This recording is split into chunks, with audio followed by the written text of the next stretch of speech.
2 days before my granddaughter's christening, I walked into a bakery on Maple Street to finalize the cake order.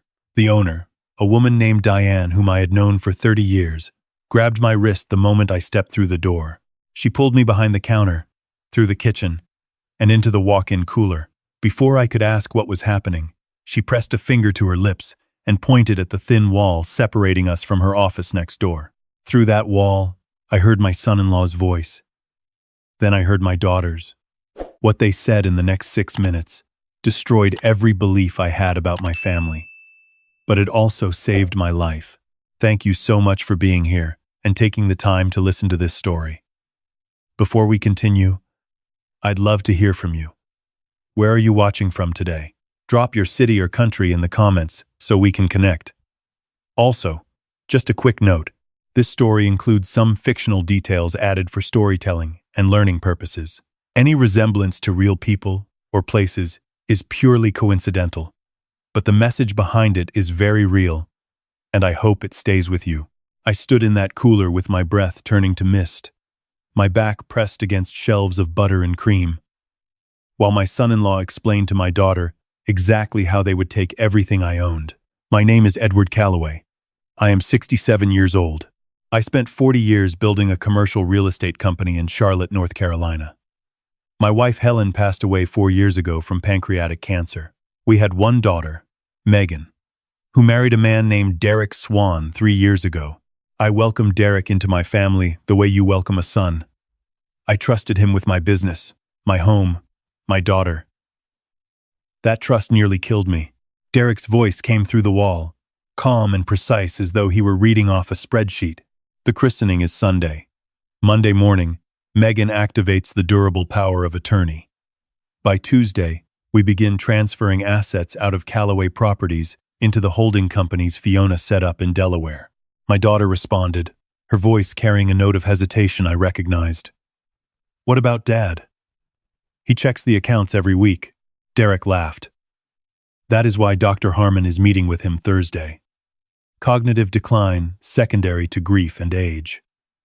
Very convincing diagnosis. Once Harmon signs the evaluation, your father is legally incompetent. We petition for guardianship Friday. By the following Monday, he is at Briarwood Assisted Living, and we have full control. I gripped the metal shelf behind me so hard the edge cut into my palm. Briarwood. I knew that place. A facility 40 miles outside the city where families sent relatives they wanted to forget. Megan's voice wavered. He is my father, Derek. Derek's response was ice. He is a 67-year-old man sitting on $18 million he will never spend. We are not hurting him. We are redirecting resources. Fiona has the offshore structure ready. Grand Cayman, then Singapore. Clean, untraceable. A third voice entered. Female, businesslike. I recognized it immediately.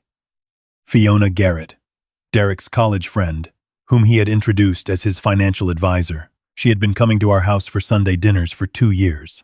Fiona spoke efficiently. The Delaware LLCs are active. I have shell accounts set up in 3 jurisdictions. Once Megan signs as power of attorney, we liquidate the commercial properties first. Those alone are worth $11 million. The personal accounts and investment portfolio bring the total to roughly $18.4 million. Derek added with a grin I could hear in his voice. And the best part is the old man already trusts me to manage half of it. He practically handed me the keys. I pressed my palm over my mouth. Tears froze on my cheeks in the cold air. Diane stood beside me, her face pale but determined. She had been recording on her phone since before I arrived. She mouthed the words. Keep listening. Megan spoke again. What about the christening? Everyone will be there. My aunts, Uncle Robert, the neighbors. If Dad seems off or suspicious, someone will notice. Derek was dismissive. That is exactly why we keep the christening perfect. Your father walks in, holds his granddaughter, smiles for photos. 2 days later, Dr. Harmon declares him unfit. Everyone who saw him at the christening will say they noticed he seemed confused, forgetful. We are building a narrative, Megan. Every detail matters, Fiona added. I have already briefed Dr. Harmon. He wants $200,000 for the evaluation and testimony. He has done this before in Raleigh. Elderly patient, family dispute. Harmon sided with whoever paid more. The medical board investigated, but could not prove anything. Then came the moment that turned my grief into something harder. Derek's voice dropped lower, almost casual. By the way, the incident with his medication last month worked exactly as planned. He was dizzy for 3 days. If we need to accelerate things before Thursday, I can adjust the dosage again. My legs nearly gave out. 1 month ago, I had experienced severe vertigo and confusion that lasted nearly a week. My doctor could not explain it. Blood work came back normal. Derek had brought me soup every day, sat beside my bed, held my hand. He told me I was working too hard, that I needed to rest. He was poisoning me. Diane caught my arm as I swayed. Her grip was strong despite her small frame. She held me steady until the voices moved away from the wall, until we heard the office door close and footsteps fade through the front of the bakery. She guided me to a stool and pressed a glass of water into my shaking hands. I recorded everything, she said quietly. 42 minutes total. They have been using my office for meetings twice a week. I think they chose my bakery because it is close to Fiona's downtown office, and they assumed no one would overhear. I stared at her. How long have you known? 3 weeks. I heard pieces at first. Names, numbers, things that did not make sense. Then last Tuesday I heard Derek mention your name, mention Briarwood, mention power of attorney. I set up my phone to record, and I called you. She met my eyes. Helen was my best friend for 20 years, Edward. I was not going to let them do this to you. I drove home with the recording saved to my phone and emailed to 3 separate accounts. My hands shook on the steering wheel, but my mind was already working. I am a real estate developer. I have spent 4 decades negotiating deals, reading people, and protecting assets. Derek Swan had made one critical mistake. He assumed I was a sentimental old man too blinded by grief to see what was happening under my own roof. He was wrong. That night, I sat across from Derek and Megan at dinner and smiled. Megan had made roasted chicken, Helen's recipe. The baby slept in her bassinet by the window. Derek poured wine and asked about my day. I told him the bakery cake would be perfect for Sunday. He grinned and said he could not wait to celebrate. I matched his warmth with my own. And inside, I was already building the case that would destroy him. The next morning I contacted Victor Reese, a private investigator I had used years ago during a business dispute. Victor was ex-military intelligence, thorough, discreet, and completely without sentiment. I told him everything. He listened without interruption, then said one sentence. How long do I have? 9 days, I said. The christening is Sunday. I want to expose him there. In front of everyone he is lied to. But I need proof beyond the recording. I need to know who Derek Swan really is. Victor went to work immediately. Within 48 hours, he delivered the first round of findings. Derek Swan was not Derek Swan. His real name was Kyle Brennan, born in Tucson, Arizona. He had changed his identity at 24 after fleeing fraud charges in Phoenix. Before my daughter, he had targeted a retired school teacher in Savannah named Gloria Padilla. He courted her for 8 months, convinced her to add him to her accounts, then drained $370,000 before disappearing. Gloria went to the police, but Kyle Brennan no longer existed. Derek Swan had taken his place. Victor also found a connection to a woman in Portland, Oregon, Ruth Nakamura, 61, who had died from what was ruled an accidental overdose of blood pressure medication 18 months after meeting a man matching Derek's description. No charges were filed. No one investigated because no one had reason to suspect the charming young boyfriend who wept at her funeral. I sat in Victor's office staring at Ruth Nakamura's obituary photo and thought about the dizzy spells I had been having, the medication Derek had been bringing me, the soup, the tea, the concern on his face, while he slowly tried to make me sick enough to seem incompetent. Or worse. Victor looked at me across his desk. Edward, this man has likely killed before. If he realizes you know, he will not hesitate to act. You need to be careful about what you eat and drink in that house. From that moment forward, I consumed nothing Derek or Megan prepared. I kept protein bars in my locked study.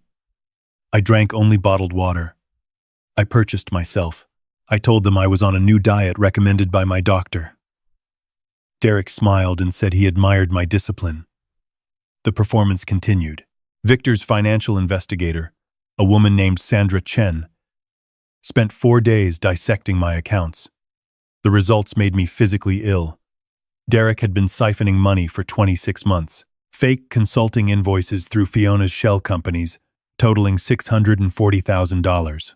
Inflated renovation costs on 3 commercial properties, with the overages routed to Delaware LLCs, another $490,000. Direct transfers from the business operating account disguised as vendor payments, $310,000. And from my personal investment portfolio, slow, systematic withdrawals that had reduced its value by $780,000 without triggering any alerts. Total documented theft, $2,220,000. And Sandra believed there was more she had not yet traced. But the discovery that changed everything came on day 5. Victor called at 11 at night. "Edward, I need you to sit down." I am sitting. Derek has a second phone. We intercepted messages between him and Fiona Garrett. Hotel rooms every Thursday, when he tells Megan he has client meetings. Weekend trips, when he claims he is visiting his mother in Virginia. His mother has been dead for 6 years, Edward. There is no Virginia. I closed my eyes. My daughter believed Derek loved her. Believed they were building a life together. Believed Fiona was her friend, someone she had invited into her home, who had held her baby, who was listed as a godmother for the christening. Victor continued. There is more. I found flight reservations. 2 tickets to Grand Cayman, departing the Tuesday after the christening. Derek Swan and Fiona Garrett. No ticket for Megan. The pattern was identical to what he had done to Gloria Padilla. Romance the target, steal the money, disappear. Except this time, my daughter was not just the target. She was the fall guy. Her signatures were on the power of attorney documents. Her name was on the Delaware LLCs as a co-signer. When the FBI came knocking, every piece of evidence would point at Megan, while Derek and Fiona sipped cocktails on a beach with my $18 million. I made my decision that night. The christening would proceed exactly as planned. Every guest would see a beautiful family celebration. And then, at the right moment, I would pull the curtain back and let 300 people see the truth. Victor connected me with FBI Special Agent Thomas Rourke, who had been investigating Fiona Garrett's financial network for 8 months without enough evidence to move forward. My recording and Sandra's forensic audit gave him everything he needed. Arrest warrants were prepared. Offshore accounts were flagged for seizure. A federal judge signed the orders Friday afternoon. The final days were the hardest. Thursday morning, Derek drove me to my appointment with Dr. Harmon. I sat in the waiting room and smiled at the receptionist, while Victor's team photographed every person entering and leaving the building. Dr. Harmon was a thin man with expensive glasses and a practiced look of concern. He asked me questions designed to make me fail. What year is it, Mr. Calloway? Can you count backward from 100 by 7s? Can you remember these 3 words? I answered every question correctly. His smile tightened. He tried different approaches, more complex tests, deliberately confusing instructions. I met each one calmly. When the hour ended, he told me everything looked fine, but he wanted to schedule a follow-up. I shook his hand and said, of course. Outside, I called Agent Rourke. Harmon is in on it. I just completed the evaluation. He was fishing for any excuse to diagnose me. Rourke confirmed. Harmon's name is already on the warrant. He will be arrested Sunday along with the others. Friday night, Megan came to my study. She stood in the doorway holding the baby, looking young and uncertain. The baby was asleep against her shoulder. One tiny fist curled near her mouth. My granddaughter, Emma, 3 months old, innocent of everything. Dad, Megan said softly, are you happy? About Sunday? About everything? I looked at my daughter and saw 2 people. The little girl who had climbed into my lap with picture books, and the woman who had signed documents to steal my life savings. I loved them both. I hated what one had become. I am looking forward to it, I said carefully. It will be a day to remember. She bit her lip. I just want you to know that everything Derek and I do, we do because we love you. Because we want what is best for this family. The words were Derek's, spoken through my daughter's mouth. He had taught her well. I know you believe that, sweetheart, I said. And on Sunday, you will see exactly how much I believe in this family. She left. I sat alone and wept. Sunday arrived clear and warm. The christening was held at St. Michael's Church on Elm Street. The same church where Helen and I had married, where Megan had been baptized. 300 guests filled the pews. White flowers lined the altar. Sunlight poured through stained glass. I stood in the front row holding Emma while the minister performed the blessing. Derek stood beside Megan, his arm around her waist. The picture of devotion. Fiona sat in the second row, smiling, wearing a pale blue dress and a gold cross necklace Megan had given her as a godmother gift. FBI agents in plain clothes occupied seats throughout the church. Agent Rourke stood near the back exit in a gray suit, looking like any other guest. Victor Reese was in the balcony with a camera.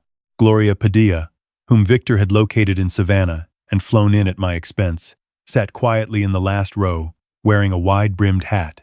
The ceremony concluded beautifully. Emma barely cried. Photos were taken. Everyone moved to the reception hall next door, where tables were set with white linens and the cake from Diane's bakery stood 3 tiers tall in the center. Toasts began after lunch. Megan's college friend spoke about motherhood. Derek's supposed best man talked about what a great father Derek would be. Then Derek stood, champagne glass raised, and turned to me. I want to thank my father-in-law, Edward Calloway. He welcomed me into this family with open arms and gave me the greatest gift a man could ask for, his daughter's hand and now his granddaughter. Edward, you are the finest man I have ever known. To Edward, the room drank. I stood slowly. Every eye turned to me. Thank you, Derek. That means more than you know. I paused, letting warmth fill my voice. I have watched you closely these past 3 years. You have shown me exactly who you are. And today, I think everyone in this room deserves to see it too. Derek's smile flickered. The room was still. I reached inside my jacket and removed a manila envelope. 3 years ago, I welcomed a man named Derek Swan into my family. I trusted him with my business, my home, my daughter. What I did not know was that Derek Swan does not exist. Gasps rippled through the crowd. Megan's face went white. His real name is Kyle Brennan, born in Tucson, Arizona. He is a professional con artist who has been stealing from me for over 2 years. The total stolen to date is $2.2 million, laundered through shell companies set up by his partner and lover, Fiona Garrett, who is sitting right there in the second row. The room erupted. Fiona shot to her feet, her face drained of color. Derek grabbed Megan's arm. Do not listen to him. He is confused. This is exactly what I warned you about. His mind is going. I pulled photographs from the envelope and held them high. These are surveillance photos of Derek and Fiona entering a hotel together every Thursday for the past 18 months. Here are the financial records showing every dollar stolen from my company and personal accounts. And here, I held up the final document, our 2 plane tickets to Grand Cayman departing Tuesday. One for Derek, one for Fiona, none for my daughter. Megan turned to Derek. Her mouth opened, but no sound came out. Derek's mask cracked. He let go of Megan's arm and stepped backward. A voice cut through the chaos from the back of the room. He is not sick, and he is not wrong. Gloria Padilla stood and removed her hat. She walked forward with the quiet dignity of someone who had waited years for this moment. My name is Gloria Padilla. 3 years ago in Savannah, Georgia, I met a man who called himself Marcus Webb. He told me he loved me. He convinced me to add him to my bank accounts. Then he stole $370,000 from me and vanished. She looked directly at Derek. Marcus Webb and Kyle Brennan are the same man. I have photographs, bank records, and a police report to prove it. Derek backed toward the exit. 2 FBI agents blocked his path. Agent Rourke stepped forward. Badge raised. Kyle Brennan, Fiona Garrett, you are under arrest. Conspiracy to commit wire fraud, money laundering, identity theft, elder abuse, and attempted poisoning of Edward Calloway. The room went silent. The word poisoning hung in the air. Megan's voice came out broken. Poisoning? I looked at my daughter. The dizzy spells I had last month. Derek was putting something in my food to make me seem confused. To make Dr. Harmon's diagnosis look believable. Megan turned to Derek as handcuffs clicked around his wrists. Her face was a battlefield of horror and disbelief. You were poisoning my father? While you sat beside his bed and held his hand? Derek said nothing. For the first time since I had known him, he had no speech prepared, no charming deflection, no manipulation ready. He simply stared at the floor. Fiona was not as silent. She turned on Derek with venom. You told me this was clean. You told me there was no risk. You promised me we would be on that plane Tuesday and never look back. Derek still said nothing. Megan collapsed into a chair, her hands covering her face. Sobs shook her entire body. I knelt beside her. Sweetheart, I gave you chances. Friday night when you came to my study, I watched your face. I waited for you to tell me the truth. You chose his words instead. She looked up at me, mascara streaking down her cheeks. I was afraid. He told me you would never forgive me if you found out. He said the only way forward was through the plan. He said Mom would have wanted us to be secure. Do not use your mother's name to justify what you did, I said, and my voice broke despite everything. Helen would have been devastated. Agent Rourke approached Megan gently. Miss Calloway, you are a person of interest in this investigation. We need your full cooperation. The charges you face could mean 15 years in federal prison, but if you testify against Kyle Brennan and provide full documentation of the conspiracy, the prosecutor is prepared to offer probation, community service, and mandatory counseling. No prison time. Megan looked at Derek being led out the side door. Then she looked at Emma, sleeping peacefully in my sister's arms across the room, unaware that her family had just imploded. I will cooperate, Megan whispered. I will tell you everything. Every conversation, every document, every lie he told me, and every lie I repeated. I reached for her hand. She flinched, but did not pull away. The weeks that followed were brutal and necessary. Derek, whose real name was Kyle Brennan, faced 23 federal and state charges. The FBI connected him to Gloria Padilla's case in Savannah and reopened the investigation into Ruth Nakamura's death in Portland. Sandra Chen's forensic work recovered 92% of the stolen funds. The Cayman accounts were seized the morning of the christening, hours before Derek could access them. Dr. Harmon pleaded guilty and surrendered his medical license. Fiona Garrett was sentenced to 12 years. Megan kept her word.